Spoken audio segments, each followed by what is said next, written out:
Hello दोस्तों, आप लोग जहाँ भी होंगे ऐसा करते हैं, स्वस्थ होंगे, मस्त होंगे, ज़बरदस्त होंगे। आप लोग देख सकते हैं कि हम नई जगह काम करते हैं, यहाँ पे आके काम करते हैं।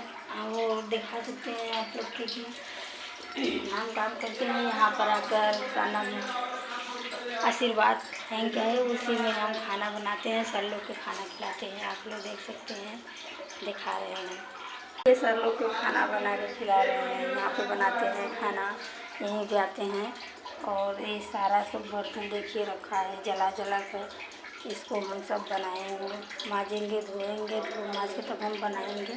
आप लोग बताइए कैसा लग रहा है, कमेंट में ज़रूर बताना कि कैसा काम लग रहा है यहाँ पे। ये हम काम करके निकल गए हैं, खाना बना के बर्तनों को सब करके निकल गए हैं और अब अपने घर जा रहे हैं।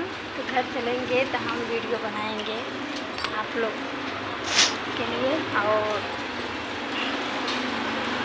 और काली माँ के मंदिर के पास रोड है, चलने में बहुत धूप है, क्या करें, धूप में भाई मजबूरी ना तो करना पड़ता है। ये काली माँ के मंदिर है, देखिए आप लोग यहाँ पर दर्शन करने आएंगे तो कभी आकर दर्शन कर लेना। और काली माँ के मंदिर है, काली माँ बहुत जाता है यहाँ पर, इसी जगह हम आते हैं काम करने के लिए।